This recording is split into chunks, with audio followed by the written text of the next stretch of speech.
Hello friends. अब तक हमने किस चीज़ की बात कर ली? हमने न्यूटन के फर्स्ट लॉ की, सेकंड लॉ की बात अपन ने कर ली थी। ठीक है, आज अपन बात करने वाले न्यूटन के थर्ड लॉ ऑफ मोशन की। न्यूटन का थर्ड लॉ ऑफ मोशन क्या है? इसको अपन क्या बोलते हैं? एक्शन रिएक्शन लॉ भी बोलते हैं। क्यों बोलते हैं? क्योंकि इस यूनिवर्स में या फिर अपन मैकेनिक्स की बात करें तो कोई भी अगर क्रिया होती है उसके विपरीत एक क्या होती है?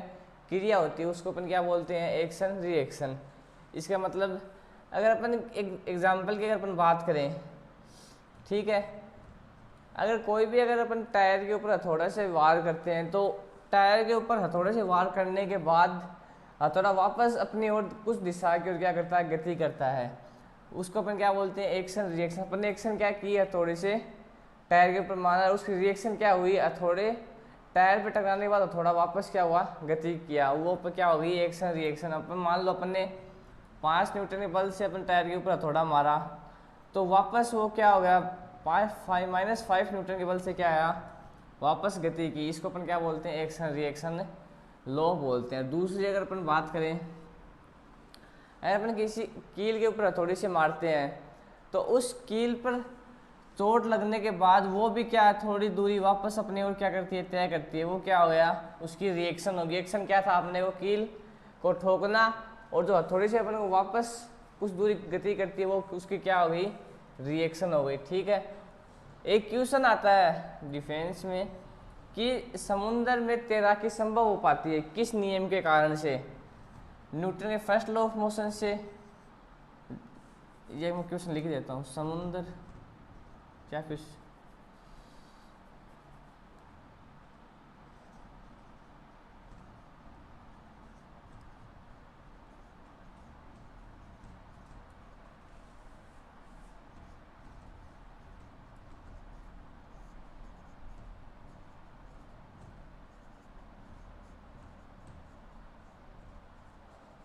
किस कारण से? न्यूटन के फर्स्ट लॉ ऑफ मोशन से, सेकेंड लॉ ऑफ मोशन से, थर्ड लॉ ऑफ मोशन से, या फिर नन ऑफ दीज? इसका आंसर क्या है? थर्ड लॉ ऑफ मोशन से। क्यों? मान लो अगर अपन स्विमिंग पूल में तैराकी कर रहे हैं तो अपन ने जो आगे से जो पानी हटाया है तो अपन आगे जाने के लिए कुछ क्या लगाएंगे? फोर्स लगाएंगे। अब उसके विपरीत अपन पीछे से क्या लगाया? पानी का फोर्स लगेगा। इससे अपन क्या करेंगे? आगे गति करेंगे। ये स्विमिंग तैराकी किस नियम से संबंधित है? न्यूटन के थर्ड लॉ ऑफ मोशन से। ठीक है, इसमें कोड कुछ ज़्यादा है नहीं। आज अपन बात करने वाले हैं मैकेनिक्स के मोस्ट इम्पोर्टेंट टॉपिक FBD के बारे में।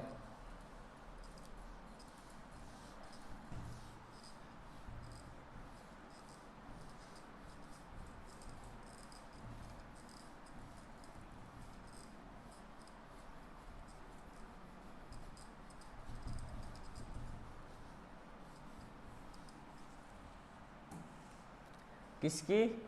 FBD। इसकी फुल फॉर्म क्या होती है? Free body diagram. ठीक है, इस फ्री बॉडी डायग्राम का क्या मतलब होता है? ठीक है, अगर मैकेनिक्स में अपन किसी भी पार्टिकल के ऊपर या किसी भी ऑब्जेक्ट के ऊपर अपन फोर्स फाइंड आउट करें या फिर कोई वेलोसिटी या फिर अपन त्वरण ज्ञात करें तो अपन फ्री बॉडी, वैसे तो और फॉर्मूले से भी हो जाएगा लेकिन फ्री बॉडी डायग्राम से अपन करेंगे तो वो क्या है? थोड़ा सा इजी वे में क्या हो जाएगा? सोल्व हो जाएगा। ठीक है, अब देखो कोई भी पार्टिकल, फ्री बॉडी डायग्राम का मतलब क्या है? उस बॉडी को फ्री कर दो कब? लेकिन उसके ऊपर जितना भी फोर्स लग रहा है उस फोर्स का अपन एक डायग्राम बना लेते हैं, उसको सोल्व करते हैं। जैसे मान लो ये कोई भी एक पार्टिकल है, ये किससे? रस्सी से क्या लटक रहा है। ठीक है, अगर ये रस्सी से लटक रहा है तो बांधने के एक बिंदु से दूर कौन सा फोर्स लगता है? तनाव बल लगता है। ठीक है, और नीचे की ओर क्या लगता है? mg लगता है। ठीक है, अगर ये मान लो कुछ दूरी इस साइड में कुछ दूरी क्या करे? तय करे। ये यहाँ पे आ गया, m दूरी तय कर गई और ये कितना एंगल बना लिया? थीटा एंगल बना लिया। ठीक है, और ये इधर क्या लग रहा है? इसके त्वरित गति कर रहा है तो इसके ऊपर क्या लग गया? एक स्यूडो फोर्स लग गया। ठीक है, अब अगर इसके फ्री बॉडी डायग्राम की बात करें तो क्या हुआ? सबसे पहले जिस ऑब्जेक्ट का अपने को फोर्स या एंगल कुछ भी निकालना उसको अपन क्या मान लेते हैं? पॉइंट मान लेते हैं। पॉइंट मास, ये पॉइंट हो गया। अब जिस डायरेक्शन में जो फोर्स लग रहा है उसको अपन क्या करते हैं, डिनोट करते हैं। मान लो ये क्या हो गया, इसका टेंशन फोर्स हो गया, ये इसका क्या हो गया, ग्रेविटेशनल फोर्स हो गया, ये इसका क्या हो गया, स्यूडो फोर्स हो गया। अब देखो ये क्या है, कुछ डिग्री पर है, तो अपन इसको क्या लेंगे, उसका कुछ कंपोनेंट लेंगे। ठीक है, ये कंपोनेंट क्या होंगे, टी कोस थीटा, और ये क्या होगी, टी साइन थीटा। क्योंकि मान लो अपन यहाँ से इसे लें तो ये थीटा, तो ये भी थीटा, तो थीटा वाले जो भुजा होती है वो क्या होती है, कोस थीटा, और दूसरी कौन सी होती है, साइन थीटा।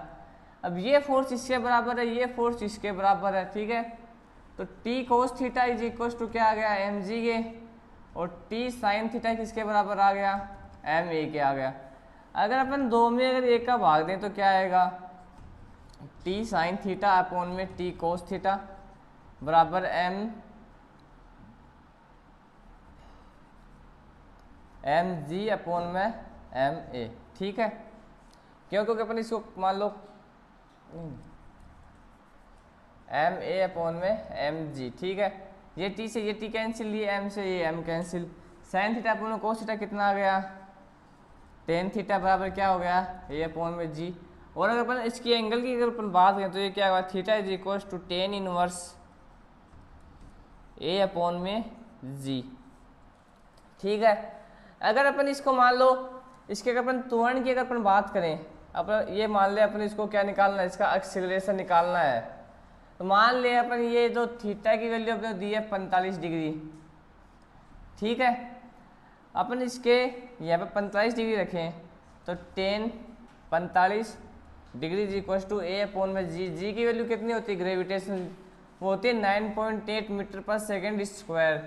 लेकिन अपन न्यूमेरिकल सोल्व करते हैं तो अपन इसकी अप्रोक्सीमेटली वैल्यू कितनी, 10 मीटर पर सेकेंड स्क्वायर रख लेते हैं। ठीक है, तो 10 45 की वैल्यू कितनी होती है, 1, तो 1 बराबर ए अपॉन में 10 यहाँ से मल्टीप्लाई हो तो क्या होगा, ए का मान कितना हो गया, 10 मीटर पर सेकेंड स्क्वायर हो गया ना।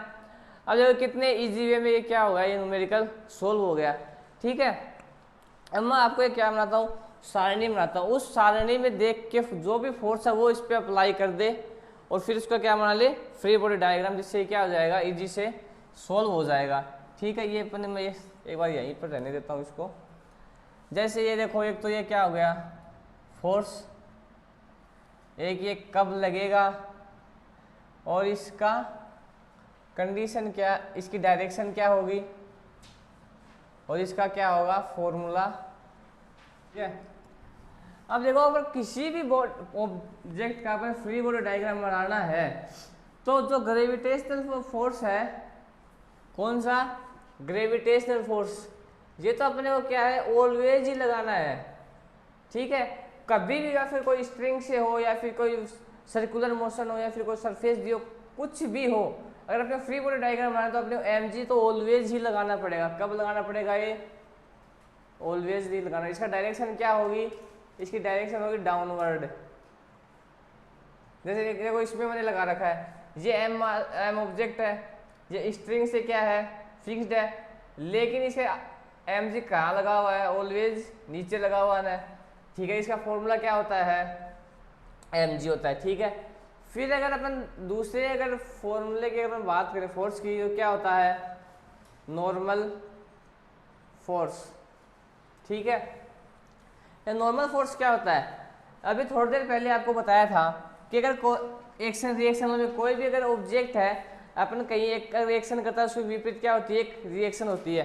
अगर ये एम मास है, कोई भी क्या है, बॉक्स है, अगर ये सरफेस के ऊपर अगर रखा हुआ है तो इसके डाउनवर्ड क्या लगेगा, एम जी लगेगा। ठीक है, तो अगर ये जो ब्लॉक है इस सरफेस के ऊपर एम जी फोर्स से अगर फोर्स लगा रहा है तो ये सरफेस भी इस ब्लॉक के ऊपर कुछ ना कुछ फोर्स लगाएगी। वो फोर्स कौन सा है, नॉर्मल फोर्स है, ये क्या है, एन। और ये कब लगेगा, जब अपने को क्या दी होगी, सरफेस दी हुई होगी। इसकी डायरेक्शन क्या होगी, परपेंडिकुलर होगी। इसका फॉर्मूला क्या है, एन।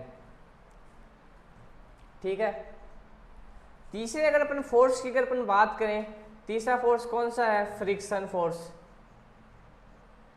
फ्रिक्शन फोर्स एक मान लो ये सरफेस है, इस पे ऊपर ये कोई ब्लॉक है, अगर ये गति कर रहा है तो आपको पता है कि कोई सरफेस के ऊपर कोई ब्लॉक अगर वो गति कर रहा है तो उसके विपरीत दिशा में क्या लगेगा, उसका घर्षण बल लगेगा।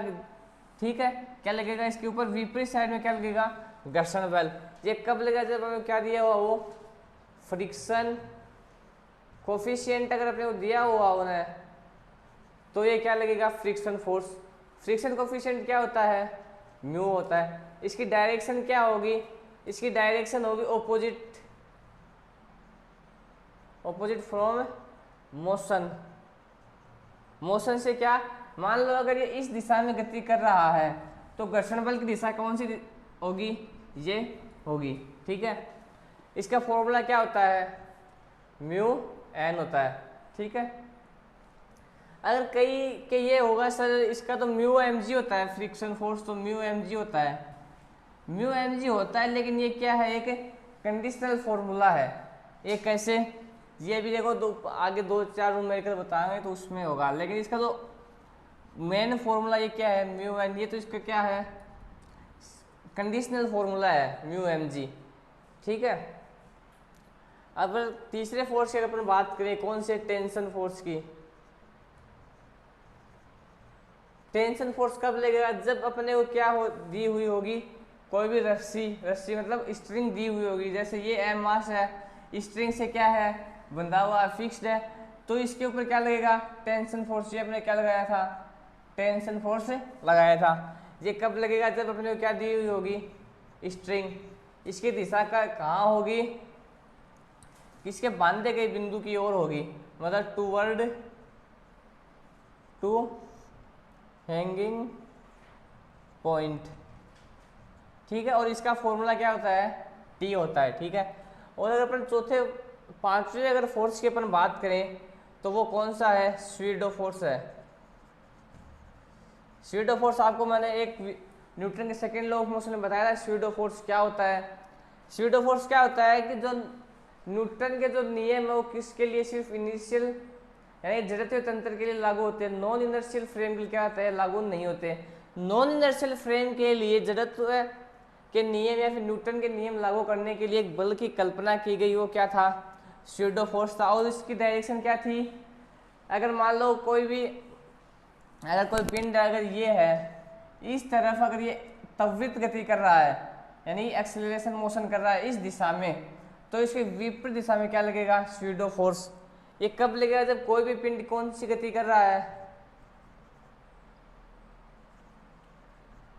त्वरित गति कर रहा है, तब ये क्या लगेगा, स्यूडो फोर्स। जैसे मान लो कि कोई भी लिफ्ट है, इस लिफ्ट में एम द्रव्यमान है और ये क्या है, ऑब्जर्वर है। अगर ये ए त्वरण से अगर ऊपर की ओर जा रही है तो ये जो पिंड है या फिर ये जो ऑब्जर्वर है ये कौन सी गति कर रहा है, त्वरित गति कर रहा है।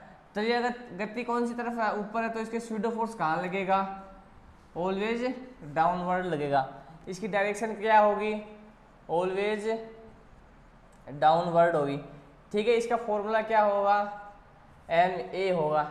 ठीक है, और अगर अपन छठे फोर्स की अगर अपन बात करें, कौन सा, सेंट्रीपिटल फोर्स यानी कि अभिकेंद्रीय बल। ये कब लगेगा, जब अपन क्या होगी, सर्कुलर मोशन होगी ना, सर्कुलर मोशन यानी कि वृत्तीय गति, तब कौन सा फोर्स लगाएंगे अपन। जैसे मान लो अपन कोई भी स्ट्रिंग है, इस स्ट्रिंग से अपन एम द्रव्यमान बांध रखा है और ये कैसी गति कर रहा है, अपन ऐसे इसको क्या है घुमा रहे हैं, तो कौन सा फोर्स लगेगा, सेंट्रीपिटल फोर्स लगेगा। और कहाँ किस तरफ लगेगा, केंद्र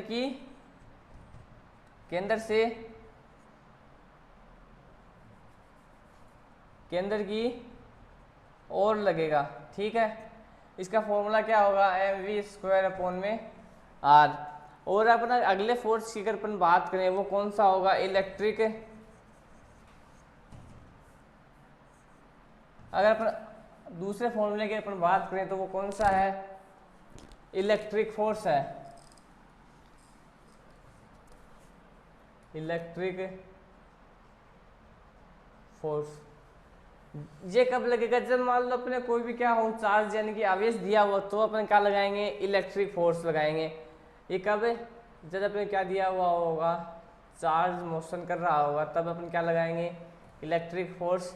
इसकी डायरेक्शन क्या होगा, अगर मान लो अपने पास पॉजिटिव है, धनायन है तो उसके गति की दिशा में, और ऋणावेश है तो गति की विपरीत दिशा में, और इसका फॉर्मूला क्या होगा, QE होगा। ठीक है, ये जो 7 फोर्स आपको बताए हैं ना, ये किसी भी अगर आपको FBT बनानी है तो ये अगर फोर्स लगा दो और इसका क्या हो जाएगा, आपको आंसर मिल जाएगा। जैसे पहला फोर्स कौन सा था, ग्रेविटेशनल फोर्स था। जो ग्रेविटेशनल जो फोर्स था वो तो अपने को हमेशा ऑलवेज लगाना है, वो चाहे अपने को स्ट्रिंग दी हुई हो या फिर वर्तीय गति दी हुई हो या फ्रिक्शन को दिया हुआ हो, कुछ भी हो, ये अपने को क्या लगाना है, ऑलवेज लगाना है। ठीक है, और दूसरी अपन बात करें नॉर्मल फोर्स की। नॉर्मल फोर्स जैसे मान लो ये अपने को सरफेस के ऊपर कोई ब्लॉक है, अगर इस ब्लॉक सरफेस के ऊपर कुछ भी ऑब्जेक्ट हो तो अपन क्या लगाएंगे, नॉर्मल फोर्स का। इसकी डायरेक्शन क्या होगी, परपेंडिकुलर, और इसका फॉर्मूला क्या होगा, एन मतलब नॉर्मल फोर्स। फिर अपन तीसरे फोर्स की अपन बात करेंगे, कौन सा है, फ्रिक्शन फोर्स। फ्रिक्शन फोर्स अपन को कब लगाएं, जब मान लो कि ये इस ब्लॉक सरफेस के ऊपर क्या है, ब्लॉक है, और ये क्या कर रहा है, गति कर रहा है। तो गति कर रहा है तो आपको पता है, तो इसमें क्या आएगा, घर्षण बल आएगा। तो अगर अपन को क्या दिया हो, घर्षण कोफिशिएंट म्यू दिया हुआ हो, तो अपन क्या लगाएंगे, फ्रिक्शन फोर्स लगाएंगे। ठीक है, इसके डायरेक्शन क्या होगी, ऑपोजिट डायरेक्शन होगी, गति की विपरीत दिशा में, ये, और इसका फॉर्मूला क्या होगा, म्यू एन होगा। ठीक है, ये क्या है, टेंशन फोर्स। टेंशन फोर्स कब आएगा, तनाव बल, जब कोई क्या होगा, कोई ऑब्जेक्ट किससे, रस्सी से बंधा हुआ होगा। जैसे ये मान लो ये रस्सी से बंधा हुआ था, m द्रव्यमान है, तो इसके ऊपर अपने ऊपर की ओर क्या लगाया था, टेंशन फोर्स लगाया था। ये क्या आ गया, टेंशन फोर्स क्या है, T। फिर अपन बात करें स्यूडो फोर्स की। स्यूडो फोर्स पे आपने एक वीडियो पूरी बना रखी है, आप उसको जरूर देखें। ये क्या है, स्यूडो फोर्स। कोई भी अगर पिंड है वो क्या कर रहा है, त्वरित गति कर रहा है, तो अपन क्या लगाएंगे, इसके स्यूडो फोर्स लगाएंगे। इसकी दिशा क्या होगी, ऑलवेज, जो गति कर रही है, जिस दिशा में ऑब्जेक्ट गति कर रहा है उसके विपरीत दिशा में क्या लगाएंगे अपन, ऑलवेज स्यूडो फोर्स। इसका फॉर्मूला क्या होता है, MA होता है। ठीक है, फिर अगर अपन बात करें सेंट्रीपिटल यानी कि अभिकेंद्रीय बल की, ये अपन कब लगाएंगे, जब इसकी क्या हो, कब लगाएंगे, जब क्या हो, सर्कुलर मोशन यानी कि वर्तीय गति कर रही हो, और इसकी डायरेक्शन क्या होगी, केंद्र की ओर होगी, और इसका फॉर्मूला क्या होगा, mv²/r। और लास्ट अगर अपन फोर्स की बात करें, कौन सा है, इलेक्ट्रिक फोर्स यानी कि विद्युत बल है। विद्युत बल अपन कब लगाएंगे, जब कोई भी सर्किट में अगर चार्ज है, ये मोशन कर रहा है, तो अपन क्या लगाएंगे, इलेक्ट्रिक फोर्स लगाएंगे। इसकी एक दिशा क्या, अगर धनायन है, धनायन के ऊपर अपन कुछ भी निकालना है तो अपन धनायन के तो दिशा में लगाएंगे और ऋणायन के विपरीत दिशा में लगाएंगे, और इसका फॉर्मूला क्या होता है, QE होता है। ये 7 फोर्स अपन लगा के कुछ भी अगर उस ऑब्जेक्ट का अपने को फोर्स निकालना हो, एक्सेलरेशन निकालना हो, या फिर कुछ भी निकालना हो, तो अपन इससे क्या हो, निकाल लेंगे। एक दो अपन एग्जाम्पल की बात करते हैं।